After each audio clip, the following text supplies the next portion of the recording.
Igreja, bom dia a todos, bom sábado, bom dia também a si que nos assiste em direto ou que vê este vídeo depois no futuro, que Deus o abençoe igualmente. Cá estamos para mais uma recapitulação da lição, não é? Mais uma revisão, no fundo é o que isto é, em conjunto, tanto eu como o Jaime, convosco aqui também no salão. E para iniciarmos esta lição, eu vou então pedir ao Jaime que nos dirija em oração. Oremos. Pai querido que estás nos céus, obrigado, meu Deus, por mais uma oportunidade de estarmos aqui na tua casa para te louvar, para te adorar, para aprendermos mais sobre ti. Obrigado por essa lição tão maravilhosa, tão importante que estudamos durante essa semana e que agora, nos momentos seguintes, tu possas nos inspirar para que possamos, ó Pai, ainda aprendermos, absorvermos mais e tratarmos de colocar em prática os dons que tu nos deste. Obrigado por tudo, continue sempre ao nosso lado, em nome de Jesus, amém. Amém. Muito bem. Ora, esta semana estudámos a lição número 7, não é? O corpo unificado de Cristo, que é uma lição interessante, é uma lição que fala de algo que muitas vezes é um desafio nas igrejas, não é? O desafio da unidade, não é?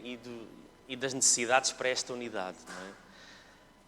E o texto de base para esta lição está no livro de Efésios, naturalmente, a carta de Paulo aos Efésios, capítulo 4, versos 11 e 12, que diz assim: E Ele mesmo, Ele Jesus, não é?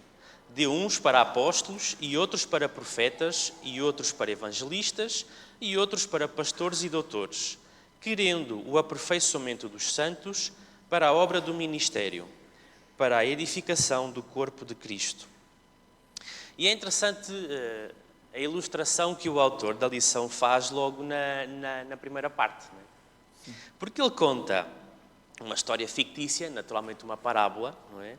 Em que existia um corpo onde a barriga e os pés discutiam, não é? E os pés diziam à barriga: tu sem mim não vais a lado nenhum.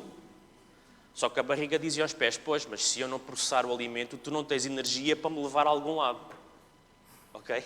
E andavam estes dois órgãos do corpo a discutir um com o outro porque cada um achava que era mais importante que o outro. Mas na prática, ambos precisavam um do outro. Sim. Um não funcionava sem o outro. Estão ligados, não é? Estão ligados, não é?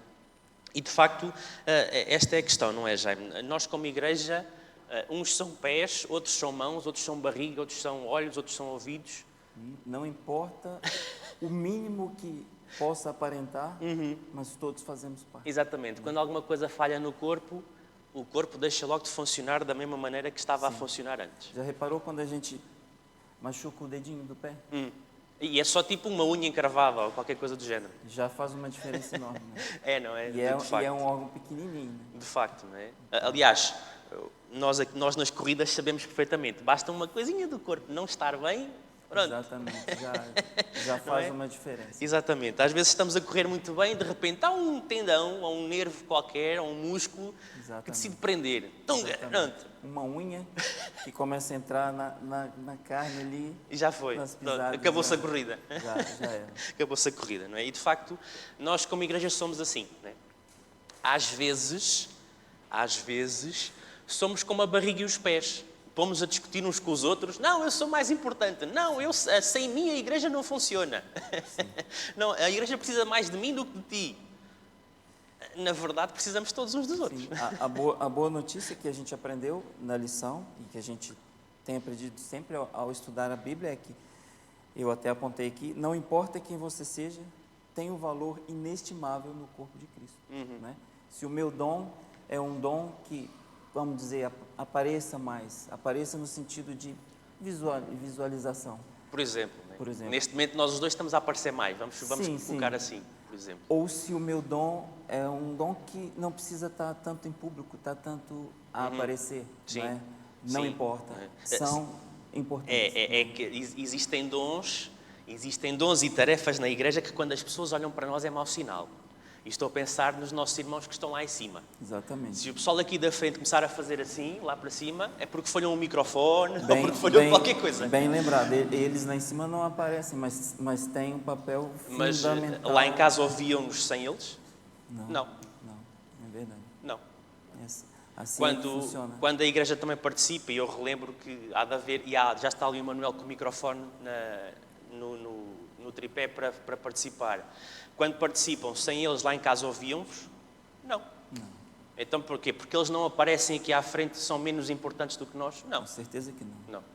Com certeza Não é? que E essa é a questão, não é? Essa é a lógica, e essa é a essência por detrás da unidade. Ninguém é superior a ninguém, ninguém é inferior a ninguém, ninguém é melhor ou mais necessário ou mais importante, ou pior ou menos necessário ou menos importante. Sim, são duas notícias, uma boa e uma menos boa. A boa é que todos nós temos dons e devemos partilhar e usar esses dons, né, para o crescimento da obra e para a manutenção da unidade, né, da igreja. E a segunda é que não é uma tarefa fácil, a unidade. Não é uma tarefa fácil, né? Mas se buscarmos aqui a compreensão nos estudos e buscarmos a presença de Deus para nos inspirar nisso, vai ficar menos difícil, né? E reparem, agora passando aqui ao estudo que se fez no dia de domingo, no domingo passado, o estudo começava por nos pedir para ler Efésios capítulo 4, versos 1 a 16.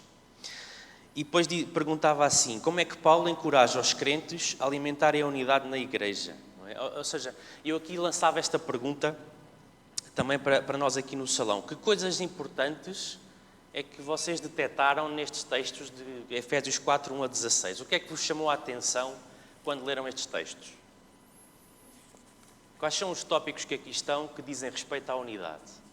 Tem muita coisa importante, hein? Eu posso fazer como o Manuel Cordeiro no sábado passado. Posso dizer, não, a gente fica aqui até ao fim da lição e depois pronto. Uma dica, são três pontos importantíssimos. Quais né? são? Há um deles que é desconfortável. À primeira vista. Sim. Sim. Verdade. Quais são? Não se esqueçam de pôr a mão no ar, que é para o Emanuel saber a quem levar o microfone, senão... Quem falou foi a Lília. Não? Não? Queres falar só às escondidas? Como assim?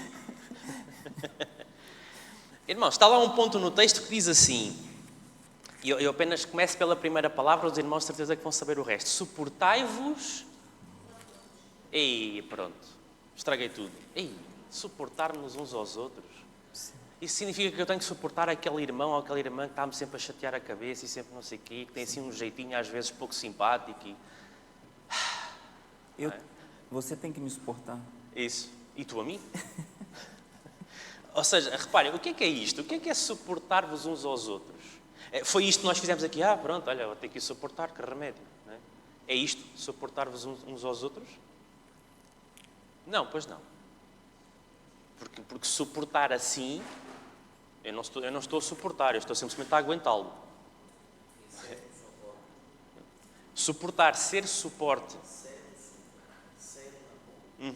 Ser um apoio, permitam-me usar aqui uma ilustração que nós estamos familiarizados aqui na igreja. Ser um tripé, ali da câmara. A câmara precisa de um suporte, né? E é o tripé que a suporta. Rui, a questão do suportar, eu estava pensando aqui, engloba as três virtudes, né? Que é, como ninguém falou, vou falar. Todos sabem que estudaram a lição. Engloba a humildade, engloba a mansidão e também a longanimidade, né? A paciência, a longanimidade, sim. E eu até apontei aqui um pensamento que eu achei interessantíssimo, que foi dito pelo pastor Ranieri Salles na recapitulação da lição. Ele falando sobre humildade, e tem muito a ver com o suportar. E ele declarou a humildade como... Ele disse que a humildade é uma declaração de independência do ego. E significa que eu não preciso estar no centro, não preciso estar no controle de tudo. É uma maneira poderosa de abrir espaço para outras pessoas, unidade, diversidade dos dons, e mais importante ainda, abrir espaço para Deus assumir o controle da nossa vida. Achei isso interessantíssimo, importantíssimo. Essa imagem que tu disseste agora, de facto, do ego, é interessante, porque o ego acaba com qualquer humildade. Sim. Há pessoas que às vezes têm, como nós dizemos em português, têm o nariz tão empinado, né? O nariz está tão assim que até começam a fazer furos no teto, tão empinado que o nariz está. O ego destrói qualquer humildade. Tem pessoas que pensam que se não estiverem participando, se não estiverem ali, ninguém vai ter o controle, ninguém vai conseguir fazer as coisas, levar adiante as coisas. E houve um aspecto na humildade que a lição também aborda, que é a permanente noção de que eu não sou dono da verdade, eu não sou um mega sábio que já sei tudo e que ninguém me ensina nada. Sim. Isso não é humildade. Claro. Porque pode chegar aqui um irmão, mas aquele irmão não tem tanta formação académica. E ele pode reparar numa coisa num texto que eu nunca reparei. Exatamente. O que é que interessa? Sim. Esse é o verdadeiro sentido da unidade e da diversidade de dons. Sim, agora, porque eu já sou teólogo e já estudo a Bíblia há não sei quantos tempos e sou ancião, agora já ninguém me ensina nada, eu é que sei de Bíblia.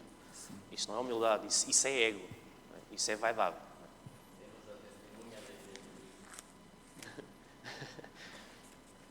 Anda, corre, Emanuel. É para o Emanuel fazer exercício que ele precisa.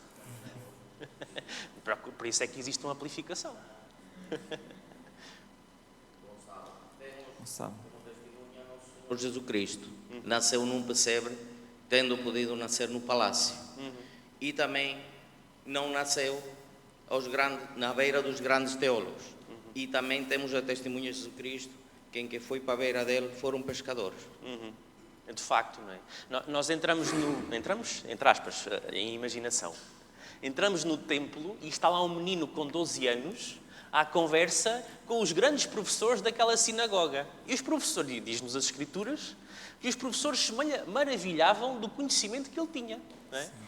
Agora, como é que vários daqueles professores depois encararam a situação? Não é? Mas vem para aqui um miúdo de 12 anos ensinar-nos, nós que estudamos isto há não sei quantos anos. Será que tinham humildade suficiente para ouvir? Se calhar alguns tiveram e outros não. Exato. E de facto, a humildade tem muito que se lhe diga. Não é? Sim. E depois vem aqui uma questão também complicada, que é a mansidão. Sim. Ai, coisinha complicada. Não é? Quando alguém me dá um estalo, qual é a minha reação? É dar a outra face ou é puxar a mão atrás e toma lá, dá cá? Não é? Pumba! Não é? Ai, a mansidão. Não é? Quando nós, e vamos ser aqui verdadeiramente sinceros e honestos, contudo, francos, às vezes na igreja discutimos uns com os outros? Sim. Sim. Às vezes zangamos-nos uns com os outros? Sim. Mas é aí que tem que entrar a mansidão. Porque senão entra o espírito de ira, vingança, raiva, inveja e mas não, entra outra coisa qualquer sem ser a mansidão. Sim. Quando aceitamos sermos mansos, nós estamos sendo guiados pelo Espírito Santo. E aí é que é o segredo. Deixar-nos guiar pelo Espírito Santo. Né? Ele vai nos dar esses dons, os dons do Espírito. Entre eles a mansidão. Né? Agora, como você está dizendo, não é fácil. Não é fácil porque nós somos constantemente provocados ao contrário. Precisamos nos despir do nosso próprio ego, né? Aceitar que não somos autossuficientes, que não somos tudo, né? Para que outras pessoas tenham vez. Né? Sim, de facto, né? Aqui no trimensário o autor diz que a mansidão é a qualidade de não se ser excessivamente impressionado pelo senso de importância própria. Significa também cortesia, consideração e brandura. Ou seja, a mansidão é uma coisa muito vasta. Sim. Pode, sim, senhor. Mãos dadas com a humildade. Porque nós não conseguimos ser mansos se não formos humildes, não é? Acho que Exatamente. estão aqui Com interligadas. certeza. Obrigatoriamente. Né? E essas duas andam as duas de mão dada com a terceira. Não é? Lília, eu vi o teu braço. Emanuel, corre aqui à Lília. Força. Hoje vais perder uns quilos. Tem ali. Depois tem lá no fundo o irmão. Uma opinião que é a Miriam. Acabam por se juntarem as três. Porque porque com a humildade e a mansidão e a paciência faz o conjunto certo para que cada um de nós conseguir seguir o exemplo de Jesus. Uma sem a outra não dá. Mesmo para a gente ter mansidão, a gente temos de ter muita paciência. Muitos de nós precisamos da paciência de Jó, coisa que ninguém de nós tem. Todos nós precisamos. Todos nós. Perseverança. Nós Sim. não temos. Jaime, quem foi que viste lá atrás que eu não vi? Foi Foi o- que viste? Irmão, lá ao fundo, queria falar. Bom, pelo menos eu acho que... Pois, confirma, Não, não? não, ah, Então era desculpa, engano. eu pensei ok, que mas foi engano. Pronto, mas de facto é assim. Eu gostei, houve um aspecto aqui da mansidão que me chamou a atenção durante a semana, que foi consideração, que é um dos significados. Consideração por quem? Não é por mim. Porque antes diz que a mansidão é não ser impressionado pelo senso da própria importância. Então tem que ser consideração pelo outro. Pelo próximo. Pelo outro. não é? Sim. Consideração pelo que ele me está a tentar explicar, consideração pelo que ele me está a tentar ensinar e ter a noção que se calhar ele percebeu alguma coisa que eu ainda não percebi. Não é? Que Jesus teve várias vezes no intercâmbio, ele que era o Rei dos Reis, e que teve a sabedoria aos 12 anos já para no templo chamar a atenção a todos aqueles doutores da lei. Eu recordo apenas aqui 3 situações, 3 diálogos que Jesus teve com o próprio Nicodemos, que se achava sabedor da lei, estava a desafiar Jesus, e Jesus, de uma forma muito carinhosa e mansa, chama a atenção, mas também lhe diz: se não nasceres de novo, não tens futuro. Com a mulher samaritana junto ao poço, que ela estava profundamente revoltada pela discriminação que os judeus faziam com os samaritanos, e Jesus usa de mansidão, de carinho, demonstra-lhe efetivamente o que é que era suposto acontecer. E com o jovem rico, também com o jovem rico, que apesar de ser conhecedor e de ser exigente com ele próprio a praticar tudo, ele próprio tinha a noção que lhe faltava qualquer coisa, e por isso vai ter com Jesus. E Jesus também, de uma forma mansa e paciente, aqui o paciente, a tradução que tem o longo ânimo, a longanimidade, aquela paciência que Deus tem connosco, que faz com que Jesus diga a Pedro que o perdão não é 7 vezes, mas 70 vezes 7, aludindo aos 490 anos de perdão e de novas oportunidades que foi dada a Israel. Essa é a paciência e a mansidão que nós efetivamente precisamos de aprender. Porque não é fácil de aprender algo assim, mas como é dito no Novo Testamento, é com este tipo de resposta, branda, mansa, diferente do que era suposto, que amontoamos brasas na cabeça das outras pessoas, porque é estranho, não é expectável um tipo de respostas destas. De facto, né? E pensando nessas 3 situações é curioso porque 2 delas produzem frutos. Nicodemos mais tarde vai seguir Jesus e a mulher samaritana também mudou ali completamente a situação. Mas nem todas as situações em que Jesus tratou as pessoas com mansidão, nem todas produziram frutos. O jovem rico deu meia volta e foi embora. Porque no meio disto tudo existe o livre-arbítrio. A mansidão, todas estas coisas, elas não destroem a liberdade de escolha de cada um. Sim. E depois aqui há o terceiro ponto, né, que já foi aqui falado, que é a tal longanimidade ou paciência. Outra coisinha complicada. A lição desta semana foi só coisas complicadas. Sim. Às vezes é preciso ter paciência. Sempre. E eu até li também aqui que a longanimidade é um atributo do próprio Deus. Né? São as 3, não é? Sim, são as são 3. as 3. A longanimidade é um atributo do próprio Deus, ou seja, devemos ter paciência divina, né? Mas não é fácil, né? Não é fácil desenvolvermos essa paciência divina, não é fácil sermos, às vezes, tolerantes, que também é o significado da palavra longanimidade, e também não é fácil sermos perseverantes. Né? Aliás, Exatamente. Né? acho que cada dia que passa é mais difícil, é mais pesado sermos perseverantes. Né? E estes três conceitos juntos formam aquilo a que a lição designou como a unidade do Espírito. Né? E o próprio texto em Efésios 4 fala disso. É a unidade do Espírito. Ou seja, nós somos chamados a cultivar este tipo de características na nossa vida, uns com os outros, mas não esquecer que é sempre pelo poder de Deus, é sempre pela influência e trabalho do Espírito Santo em nós, não é pela minha força que eu chego lá. Claro que não, Sim. jamais. Bom dia. Estamos num processo de santificação. Todos nós que aqui estamos sentados nessa igreja hoje, estamos passando por um processo de santificação. A palavra diz que pela contemplação nós somos transformados. Não existe como você chegar na presença de Cristo e permanecer da forma que você chegou. Se você está sentado aqui nessa igreja hoje, é porque Deus está fazendo um trabalho no seu coração. Amém. E o poder do Espírito Santo, ele vai nos moldando, né? Ponto crucial para nós, que eu achei interessante quando fala sobre humildade. Humildade é você reconhecer que você não precisa ser o centro de todas as coisas. Sim. Paulo, naquele momento, ele estava isolado num cárcere. Ele não era o centro ali junto com os irmãos. Mas em Cristo Jesus, ele tinha condição suficiente de não ser o centro, mas Cristo sim que havia mudado a história dele. Então, os dons é dado a nós, tipo a mansidão, a paciência e a humildade, para que nós pudéssemos, de maneira toda especial, unidos um com os outros, cada um no seu processo. Eu estou vendo vocês falar que não é fácil isso, não é fácil aquilo, mas em Cristo Jesus nós vamos conseguir.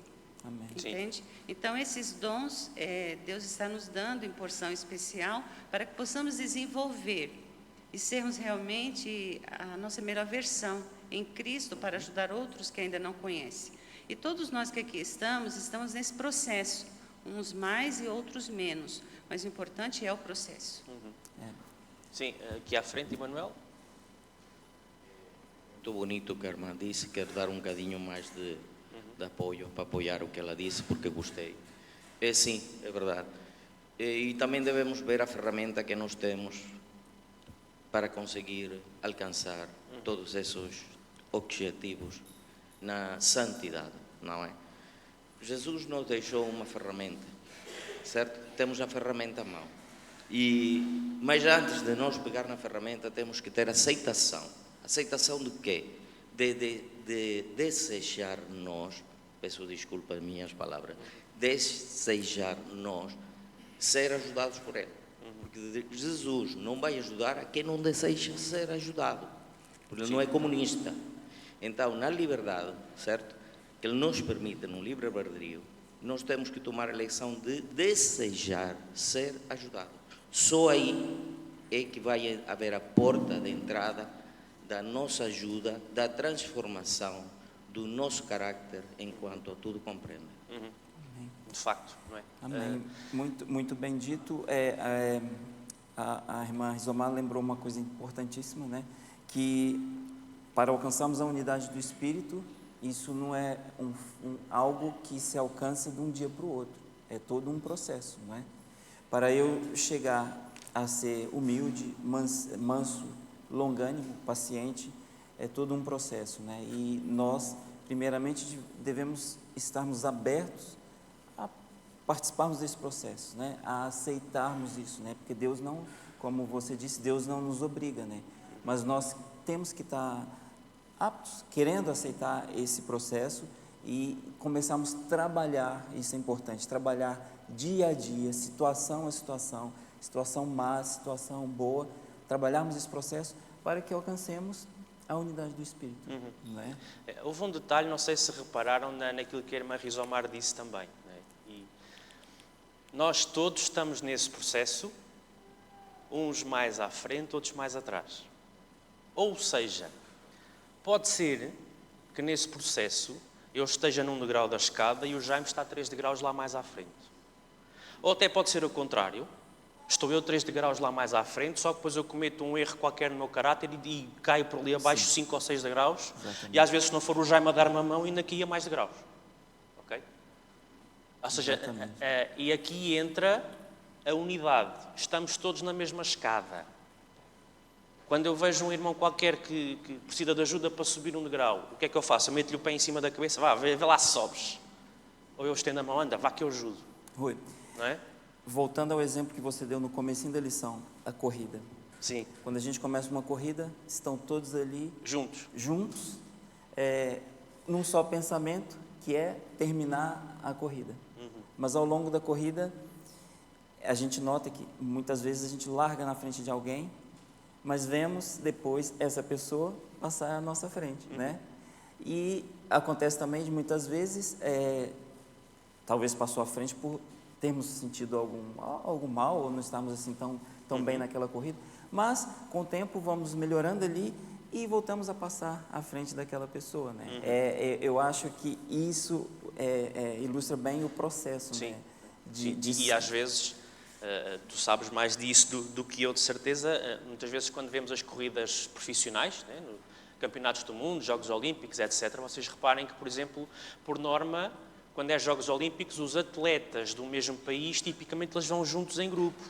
Porque há um que é a lebre, ou o coelho, que é o que vai marcando o ritmo ao longo do percurso todo, porque não é aquele que é suposto ganhar. É o principal da equipa, mas os outros vão trabalhando ao longo do percurso para resguardarem o principal da equipa, para depois, nos últimos 2, 3 quilómetros, o outro ala que se faz tarde, que agora é a hora de ir obter a vitória. Ou seja, é um esforço de equipa.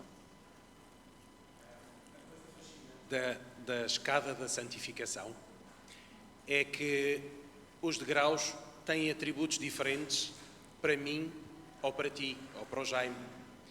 É que eu posso iniciar a minha santificação pelos princípios da saúde, tu podes começar pela parte doutrinária, o Jaime pode começar pela parte social.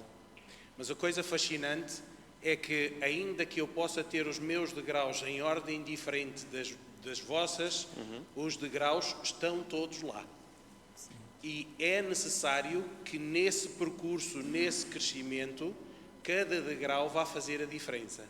E é aqui que entra também aquele aspecto que, muitas vezes, outra pessoa, até de um outro background académico, social, cultural, etc., nos chama a atenção para um aspecto que só naquele dia se fez luz na nossa cabeça, nos fascinou. É como estudar a lição. Todos nós já estudamos Efésios várias vezes.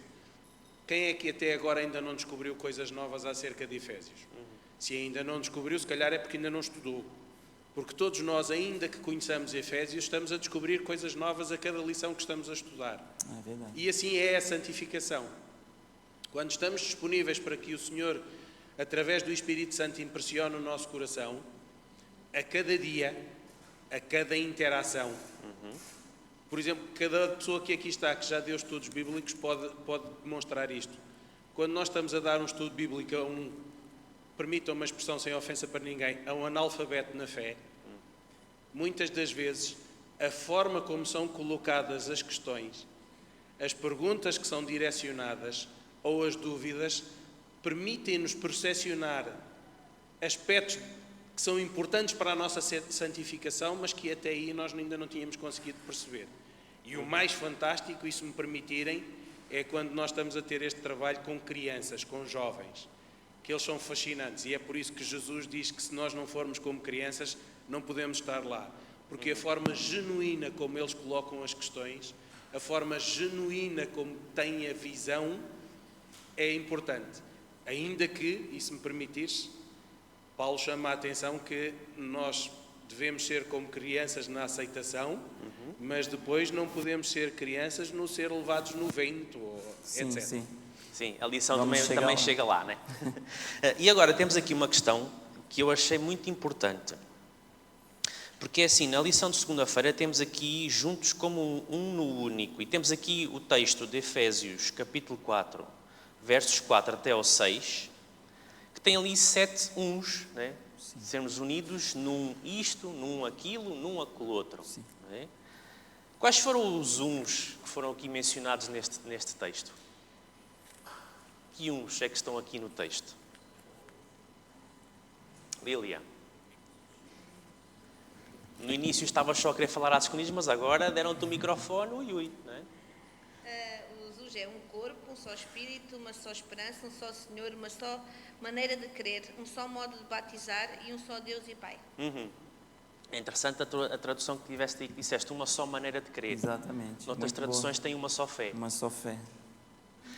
Já repararam que estes uns, um corpo, um espírito, uma esperança, um Senhor, uma fé, um batismo, um Deus, já repararam o que é isto?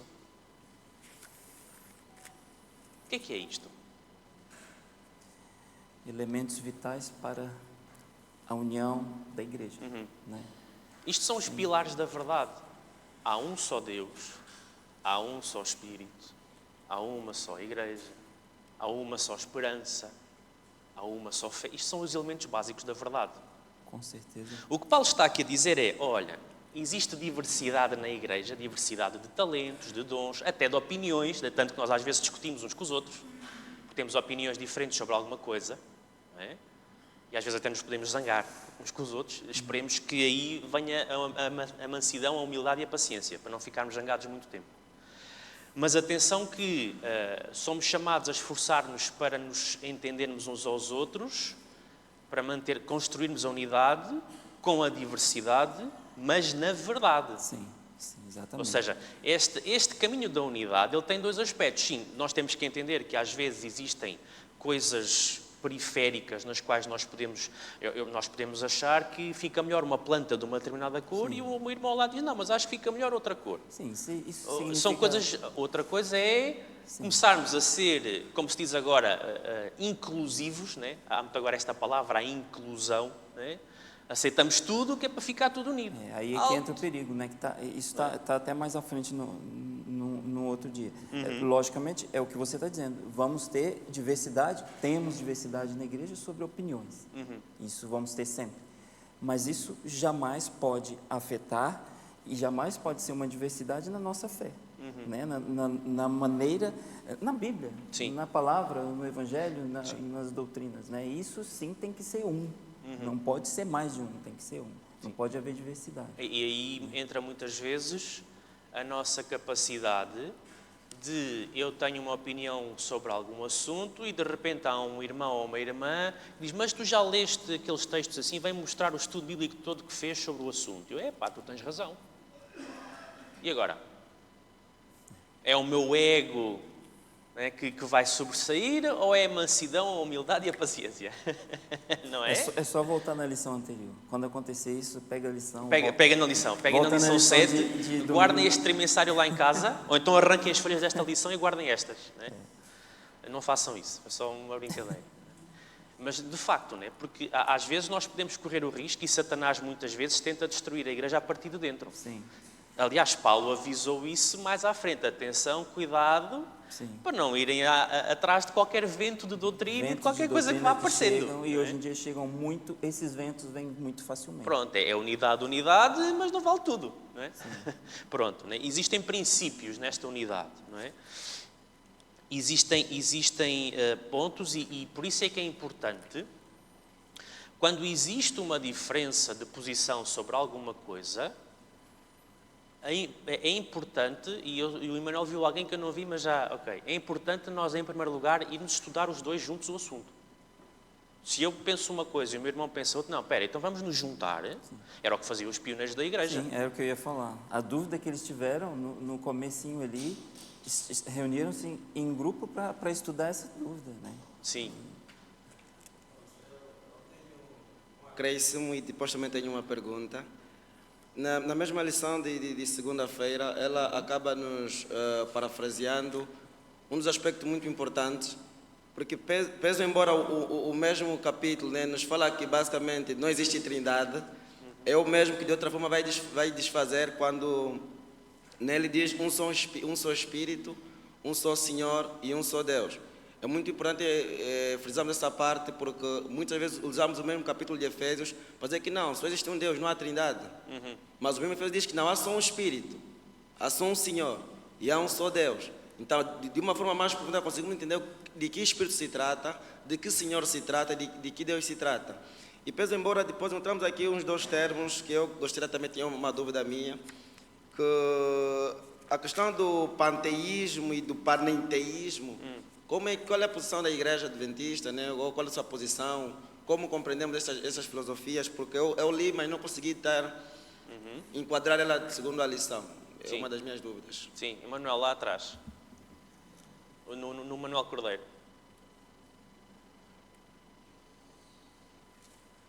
Eu há bocadinho estava a fazer sinal ao Rui, quando o Rui estava a dizer vamos os dois estudar, não podemos ir nunca aos dois, temos que ir os três, porque temos que convidar o Espírito Santo a estudar Sim, connosco. exatamente. Sim.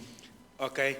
E é nesta forma, e já a responder um pouquinho à dúvida que o Isaac coloca, que é quando eu quero ter a minha fé, ou a fé à minha maneira, e nós podemos enverdar por todas as variedades que o Jaime já falou ali um pouco, incluindo a questão da variante do panteísmo, do shintoísmo, do budismo, ou outras formas ditas de cristianismo que na realidade não o são. Ok? Aqui é aquilo que o apóstolo Paulo está-nos precisamente a chamar a atenção. É aquilo que ele compreendeu quando foi envolto pela luz, quando estava a caminho de Damasco. Foi falado na lição do sábado anterior. Paulo era um entusiasta daquilo em que acreditava. Mas da forma como ele acreditava que o correto era perseguir os da seita do caminho, quando Jesus o confrontou, todo o estudo anterior que ele tinha do Antigo Testamento, ele passa a utilizá-lo e a compreendê-lo de forma a poder demonstrá-lo. E nós ainda vimos esta lição, que ele vai aos Salmos, ele vai aos profetas, ele vai à lei, ele vai buscar lá aquilo que menciona a fé, aquilo que menciona Deus, aquilo que importa acerca do conhecimento que nós devíamos ter no Velho Testamento acerca de Jesus e que ele próprio, pela escola que teve, não sabia que sabia recitar aquilo tudo, mas não sabia a quem se referia exatamente, ou em que momento. Não existe outra forma. Deus criou a natureza. Deus não está na natureza. A natureza demonstra, enobrece e glorifica o Criador. Mas Deus não está, Deus não é, Deus é superior. Isso é exatamente a mesma coisa que eu me entender, porque estávamos a falar há pouco do orgulho, foi aquilo que aconteceu com Satanás e aquilo que pode acontecer connosco. Quando eu acho que sou tão bom que já estou no mesmo patamar, quase lá com Deus, é a mesma coisa que eu colocar a obra criada, seja ela qual for, a pessoa, a árvore, a terra, o mar, no patamar do Criador. É um ultraje ao Criador. É verdade. Sim. Aqui mais à frente. O Fábio sim. tinha pedido para falar também. É? Eu não sei quem pediu primeiro, mas pronto. Força. Oi, existe uma crença hoje, né, muito corriqueira no meio do povo cristão, que afirma o seguinte, que a fé, a verdade, ela é relativa. Por que isso é um perigo? Porque se for dessa maneira, existe a sua verdade e a minha verdade. Ela não é algo absoluto. Individualismo. Sim, então assim, essa crença é um perigo por quê? Por exemplo, lá no Brasil, da onde eu vim, existe uma religião, que não vou falar aqui o nome para não ficar deselegante, mas ela crê piamente que Jesus Cristo, né, ele não é o Criador. E se ele foi o Criador, ele é um Deus menor. Ou seja, o panteísmo, Isaac, né, o panteísmo, ele vem do grego chamado tudo, pan, quer dizer o quê? Que Deus não é um Criador absoluto. Então, isso é um perigo tremendo. Então, onde é que a gente entra, né, com esse pensamento? Né? O que é uma ideologia? O cara cria uma ideia, e ele se baseia nela, e ela ganha um mundo com isso. E existe, né, adeptos a isso. Então, quando eu falo que a verdade não é absoluta, ela é relativa, eu entro em um mundo de filosofia, apenas filosofia, porque se eu olho para o Evangelho e eu creio que ele não é absoluto, ele é apenas uma teoria filosófica, isso é um perigo tremendo.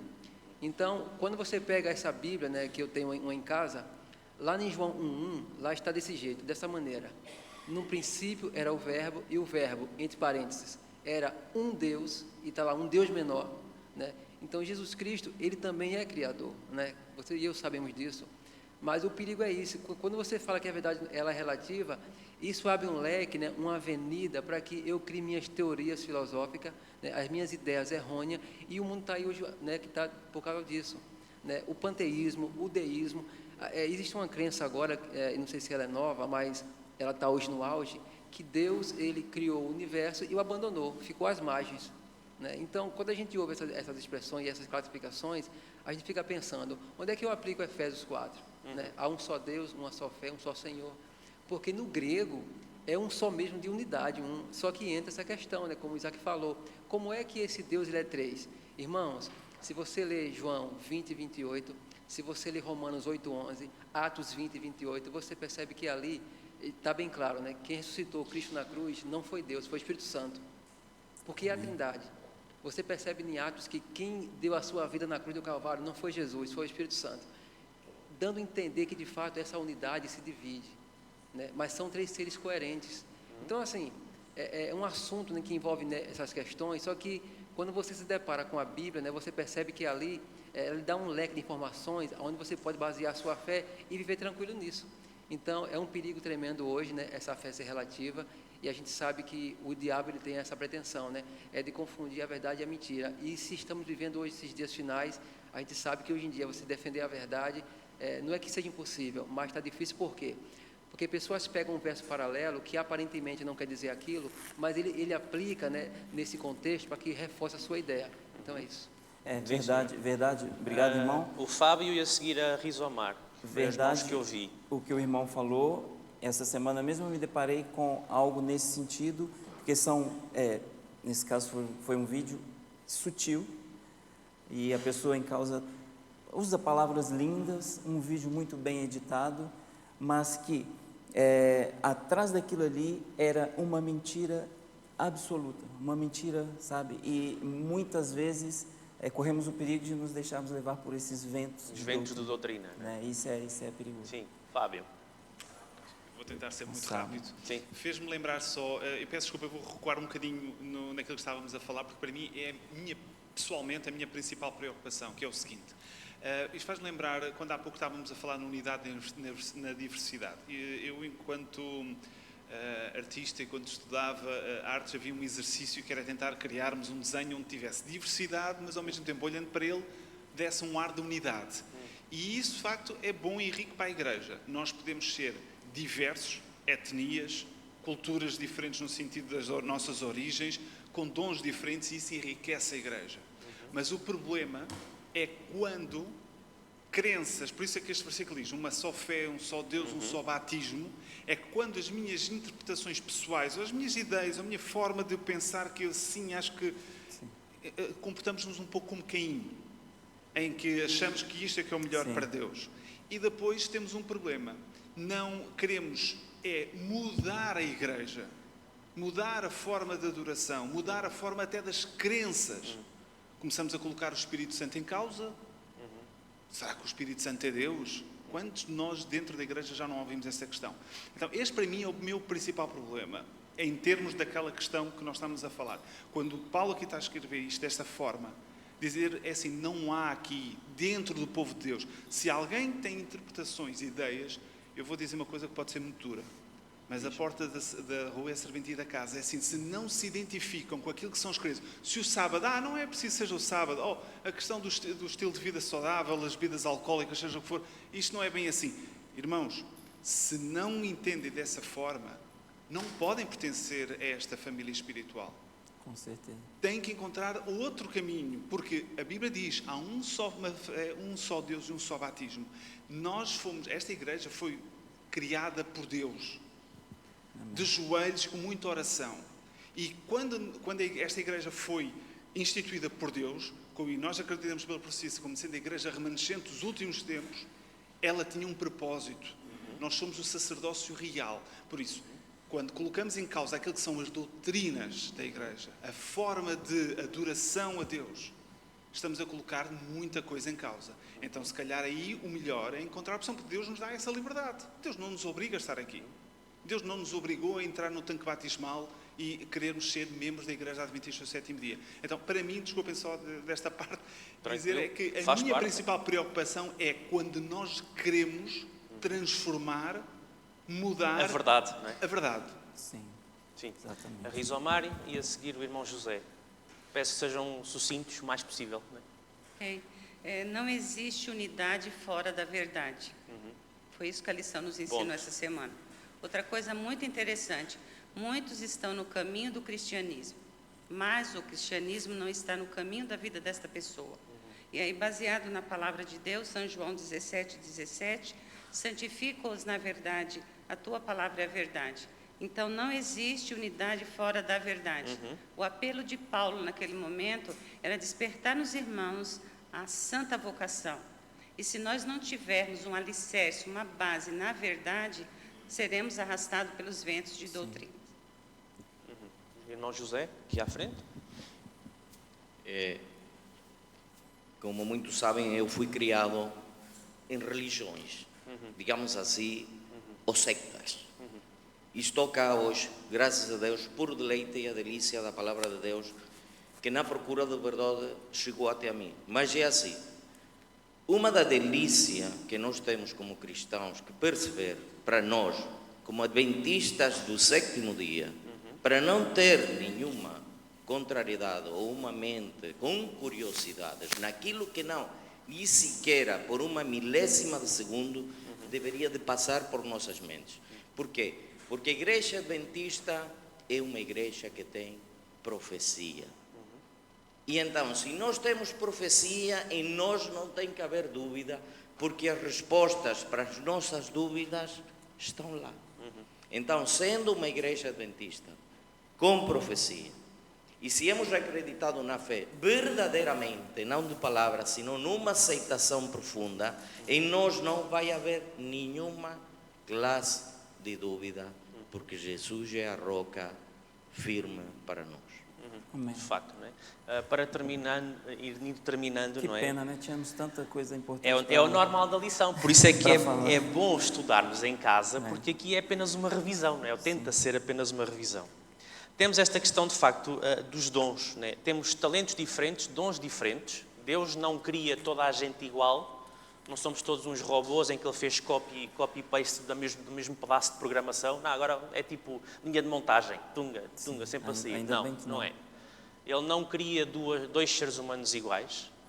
Todos temos dons e talentos diferentes, mas como o próprio verso de referência, o verso áureo dizia, essa diferença de dons e talentos é porque ele quer o aperfeiçoamento dos santos para a obra do ministério e para a edificação do corpo de Cristo. Ou seja, se os talentos não estiverem a servir para a edificação do corpo, para a obra do ministério e para o aperfeiçoamento dos santos, eles estão a ser inúteis. Se eu tenho um talento, ou se eu tenho um dom que Deus me concedeu e que está ali em casa guardado na gaveta há 30 anos, ou há 20 anos, ou até há ele está a ser inútil, está ali a ganhar pó e teias de aranha. Né? E isto eu faço esta repreensão porque isto infelizmente acontece muito nas igrejas. Nós às vezes quando discutimos, quando nos zangamos ou outra coisa qualquer, às vezes levamos ainda com uma tentação adicional à qual às vezes caímos, que é, eles agora que façam porque eu nem me meto naquilo, porque eles agora querem fazer do jeito deles, eu nem me envolvo. Não é boa ideia fazer isso. Não é? E o que é que eu estou a fazer? Estou a colocar os dons e talentos que Deus me deu e porque me zanguei com qualquer coisa na igreja, pego naquilo, coloquei no armário lá em casa e ficou lá a ganhar teias de aranha. Não é? E a não servir para nada. Não é? E o que Paulo diz aqui é, olha, não é assim. Porque é assim, sai a igreja a perder e sais tu próprio a perder. Sim, é o que falamos no começo da lição, suportai-vos, né? Suportar, dar suporte, não é? Um ao outro também nas diversidades dos dons e muito mais importante que isso, acho que é o que ficou da lição, é como temos usado os dons, né? Que Deus nos dá. Sim, e que seja essa a nossa vida, suportando-nos, ou melhor, sendo suporte. A palavra suportar pode ter outra conotação. Sendo suporte uns dos outros, estudando a verdade juntos, procurando e estudando a verdade, sem verdade não há unidade, muito bem dito, e sabendo aceitar as coisas onde pode haver diversidade. Sendo que assim humildes, seja mansos para todos e nós. longânimos. E um bom sábado a todos. Bom sábado a todos.